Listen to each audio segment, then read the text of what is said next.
Ya, jenazah. Itu ceritanya. Macam pergi Pulau Tiuman tu lah. Sampai-sampai awal orang kata orang, Ustaz, sini pelanduk tangkap babi. Pula ini datang pula pelanduk tangkap babi. Rupanya orang asli tu namanya pelanduk menangkap babi. Baik, cerita solat tadi. Jadi dalam solat tak boleh fiqahnya kita kena ikut. Ini belajar pak fiqah. Ya, dalam semayang ada peraturannya. Tak boleh mendahului imam kalau salat berjamaah. Tak boleh kalau takbiratul ihram sama dengan imam. Imam bawa Allah, kita pun Allah, batal semayang.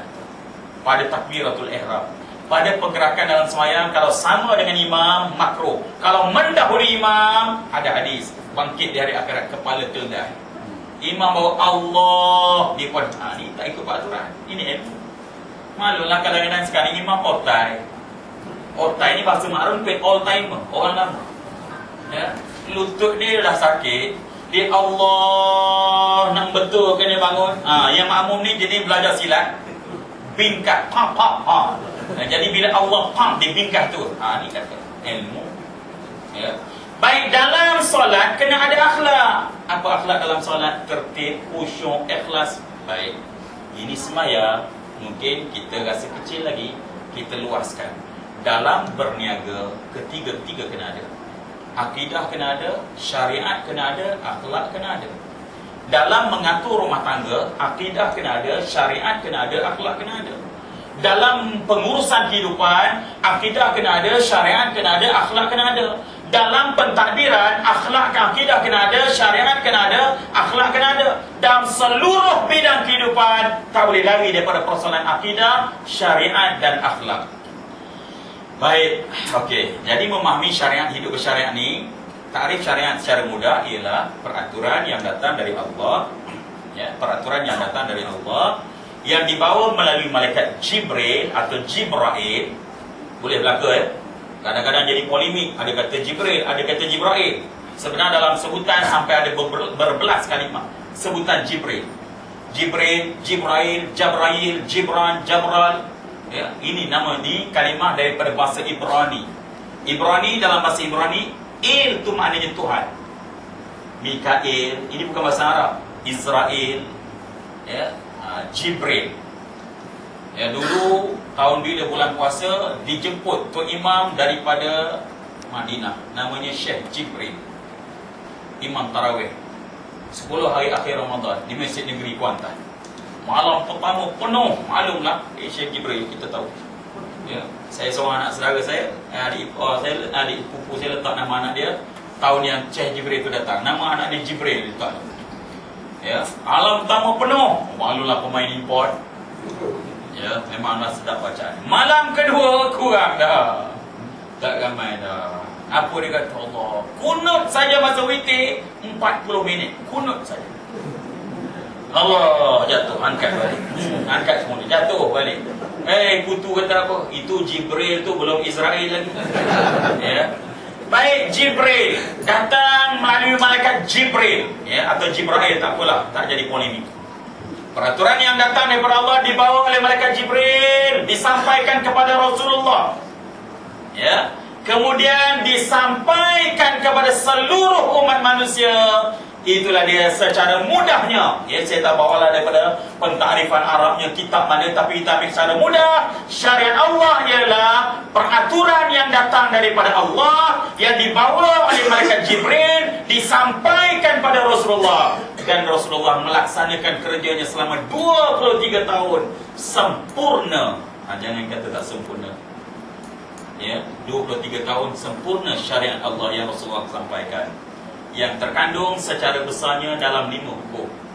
Secara besar hukum Allah yang 5, itulah dia yang akan kita lihat, yang namanya wajib, sunat, haram, makruh dan mubah. Harus bahasa kita, bahasa Indonesia lain. Harus bahasa Indonesia maknanya wajib. Harus bahasa kita maknanya ringanlah. Salah faham bahasa bahaya.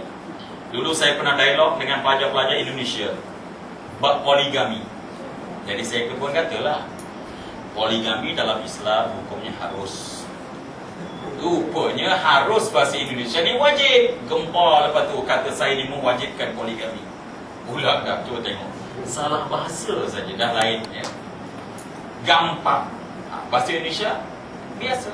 Tempat kita, anak gampang maknanya anak muda. Gampang maknanya mudah. Gampang pak, mudah. Anak muda. Orang lain nak nikah proses macam-macam, dia mudah. Buah pokok kelapa sawit boleh buat. Buah pokok getah boleh. Ni kata anak gampang. Tengok bahasa gampang. Banyaklah kan lain salah bahasa. Segan. Segan orang Kedah dengan segan orang Kuala Lumpur, orang Pahang, lain mana? Segan Kedah maknanya apa? Malas. Segan kita maknanya malu. Kan lain? Segan dia kerja ini. Nak malu satu pula. Malas.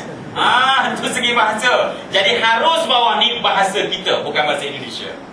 Baik, ini tarikh yang saya tak ambil daripada usul fiqh ya. Mungkin ada dalam ustaz-ustaz. Kita belajar usul fiqh, ada pentakrifan. Kita ambil yang mudah. Artinya yang wajib ni buat berpahala, tinggalkan berdosa.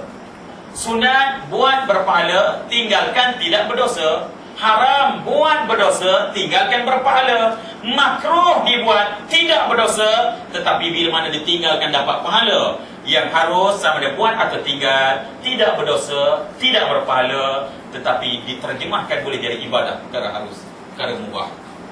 Baik, ini dalam bab hukum Allah ni. Yang wajib bila mana buat dapat pahala, ditinggalkan jatuh dosa. Kedudukannya mesti buat, mandatory. Sembahyang mesti buat. Tak boleh passing kat orang lain. Letih dah ni malam ni nak sembahyang Isyak. Ya. Bila nak sembahyang? Malas nak sembahyang, tolong sembahyang bagi pihak saya, boleh? Sembahyang bagi pihak tak boleh. Sembahyang untuk dia ada. Namanya sembahyang jenazah. Tu ada. Ya, sembahyang bagi pihak tak ada. Ya, esok letih sangat subuh. Mentang-mentang ayah panggil anak sulung, anak kedua semua dah lepas belajar kafar belaka. Ni ayah letih sangat nak bangun ni sembahyang. Belum, abang tolong sembahyang bagi pihak ayah. Iyalah, sembahyang jenazah untuk ayah ada. Ya, sembahyang bagi pihak minta anak-anak, kalau boleh memang itulah kerja kita ayah, menjauhkan anak. Malas sembahyang, suruh anak sembahyang bagi pihak kita. Baik, ini okey pentakrifannya. Jadi semua nikah sekalian, ya. Skop syariat ni yang wajib, sunat, haram, makruh, yang 5 tadi mesti di-applykan dalam diri individu kita, dalam keluarga, dalam masyarakat, kejiranan masyarakat, dalam organisasi, jabatan, syariat, di company dan sebagainya, dalam sebuah negara, ya, dia mesti diterjemah, dibawa 5 hukum tadi, tak boleh lepas. Ya. Jadi tanya, kalau kata dalam kehidupan, samanya dalam bekerjaya, dalam bermesyuarat, dalam kita makan minum, dalam berpakaian, dalam kita berkomunikasi, dalam kita bergaul, tak boleh lepas daripada 5 hukum tadi. Sama dia jadi wajib, jadi sunat, jadi haram, jadi makruh, jadi mubah. Ini berkis kita 5 hukum tadi. Ini syariat yang Allah turunkan. Sampai peringkat, ya, yang kecil pun pada pandangan kita tetap ianya tak lagi daripada 5 hukum. Contoh, menguap. Ni paling kecil benda lah. Di sini menunjukkan bahawa Islam ni bukan ciptaan manusia. Sampai peringkat menguap pun tak lari daripada 5 hukum.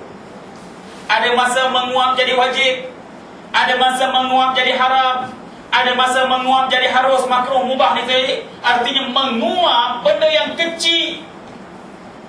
Ingat Nabi SAW selama-lama tak pernah menguap. Ma tasa'ubun Nabi qattun. Nabi tak ada menguap. Ini istimewa Nabi. Suatu kalau ada mengaku jadi Nabi, kerja menguap je, confirm bukan Nabi. Oh ni Nabi, menganga menguap, confirm. Ya.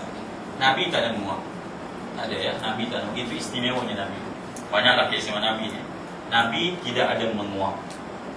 Ya, sebab menguap ni dia hembusan syaitan kat telinga manusia, halus sedikit. Suatu menguap berbeza bila mana terbersin. Bila terbersin, yang kita sebut apa? Terbersin, alhamdulillah. Tapi bila menguap, apa kita baca? Apa kita baca bila menguap? Kita baca apa?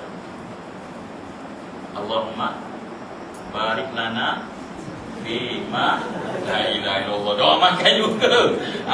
Bila menguap, A'udzubillahi minasyaitonir